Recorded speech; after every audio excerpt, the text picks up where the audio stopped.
even though the Lakers offseason was as boring as watching paint dry and they made quite literally 0 roster moves, there still might be one major change that might affect the entire Lakers rotation.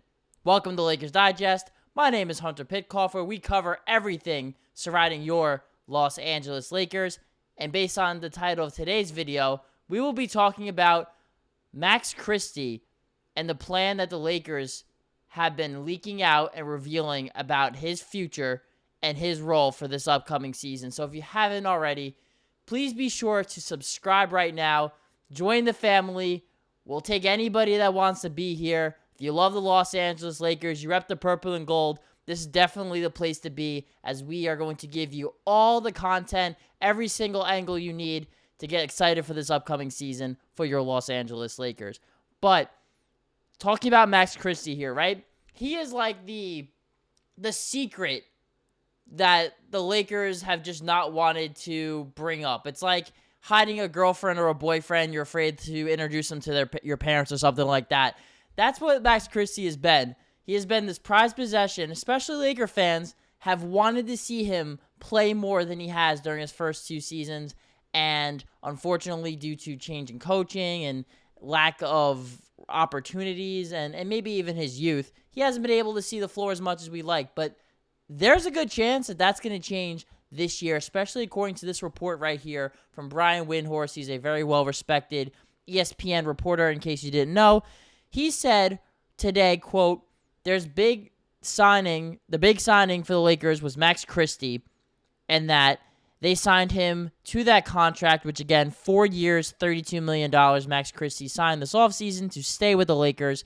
They signed him to that contract with the intent to play him a lot. So they're going to play Austin Reaves. They're going to play Max Christie. And so the Lakers' plan is to put their money where their mouth is and for Max Christie to finally get that opportunity. And we know that they just brought in J.J. Redick this offseason to become the new head coach. And part of that might have been due to the fact that certain players really were not getting the opportunities that general manager Rob Pelinka and the rest of the Lakers front office thought they might have deserved. And we saw guys like Taurean Prince and Spencer Dinwiddie, 2, 3-and-D type players that Dinwiddie wasn't a great three-point shooter, but had that role for the Lakers because they, quite frankly, just needed him to. Those are 2 guys that were more favored in Darvin Ham's system. Cam Reddish as well. For Cam Reddish and Taurean Prince, these are 2 guys that played for Darvin Ham when he was an assistant coach back in Atlanta. And then for Spencer Dinwiddie, more of a veteran guy as well. These are 3 guys who are known to be more defensive-minded players. Of course, have a lot more experience in the league than Max Christie did.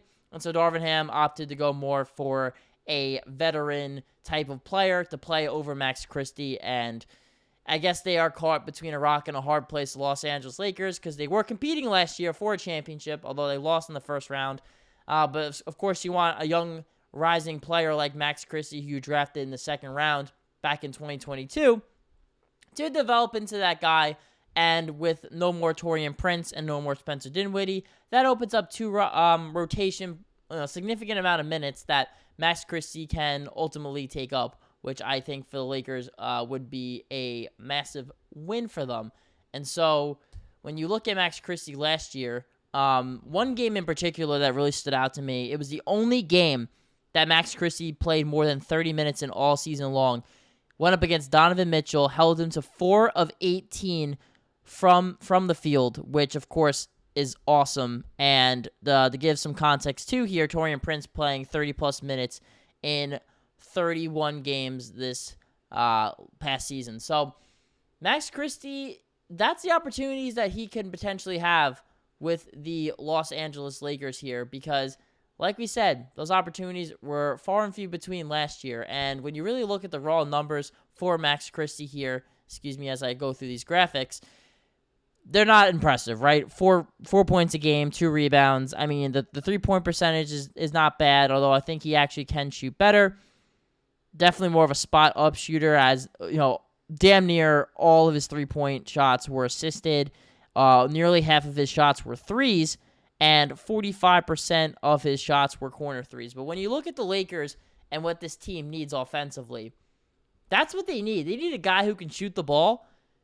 And on top of that, they need a guy who can play some freaking defense. And it's one game, but the defense that he played on Donovan Mitchell, and those are the type of guards that the Lakers have just really struggled to play defense against for who even knows how many years now at this point. I mean, you look at guys like De'Aaron Fox, Donovan Mitchell's. What other Laker killers are there, guys? I mean, really just anyone that can really score the ball. John Morant has been someone who's definitely caused some fits for the Lakers. Jamal Murray, I mean, Laker fans cover your eyes when I say that. I mean, Jamal Murray is the guy who kills the Lakers every single year. And I'm not saying Max Christie is a all world-class defender, but he's athletic. He's got great size. He's about 6'5", 6'6". A very good athlete as well at the position. And that's definitely a guy that you hope can develop into that archetype that can play next to a D'Angelo Russell and or an Austin Reaves for the Los Angeles Lakers. And like Brian Windhorst referred to in his report, it does also seem like the Lakers do have Austin Reaves as another staple for their future as they sign him to a long-term deal last offseason back in 2023. So to bring up the next point here, too, is it going to be addition by subtraction, right? Because not only is Taurean Prince gone, not only is Spencer Dinwiddie gone, but the Lakers roster, again, a team that didn't really add any significant additions to the team this offseason due to lack of cap space and quite literally no roster spots. There are players right now on the team who are set to be on the team this upcoming season that also may not be playing to start the year. One of those players, in fact, is going... Oh, boy, as I struggle with these graphics here. One of those players is going to be Jared Vanderbilt. And he was somebody who missed a significant amount of time this past season due to a heel injury. Couldn't really stay healthy on the court. And unfortunately, it seems like that might be the case to start off the season here as well. Reports here saying that we're not sure he's even going to be ready for training camp or the preseason. Again, Jared Vanderbilt we're talking about here.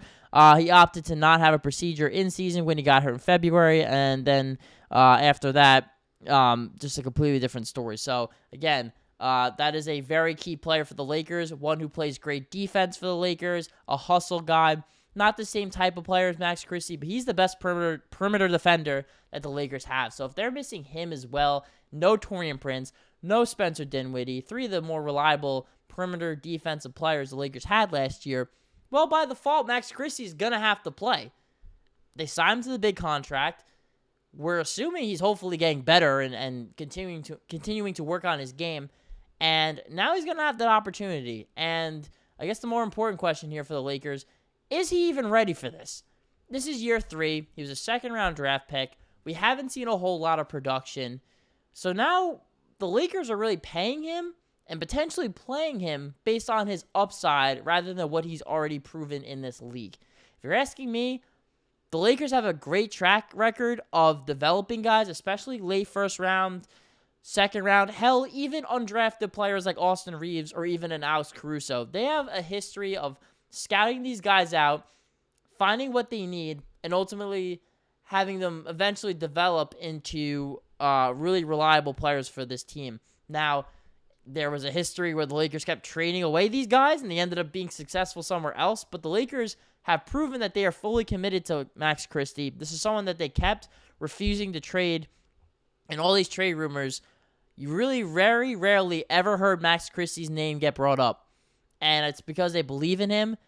And I think that he can definitely have the opportunity and as well as the skill set needed to be a very valuable asset to the Lakers this upcoming season. In fact, due to the lack of roster moves and some of the injuries that they've had, they're going to need Max Christie to step up and be that guy. But let me know in the comments down below as well. Do you think that Max Christie has what it takes to be a reliable, valuable player on this Lakers rotation this season? Or do you think the Lakers did overpay? Are they banking too much on upside and draft capital and just hoping to the basketball gods that Max Christie works out? Either way, of course, we're going to find out this upcoming season, and we're going to keep you up to date here on Lakers Digest for every single rumor, because you know there's a lot when it comes to the Lakers. Every rumor and report that we hear about this team as we head into training camp.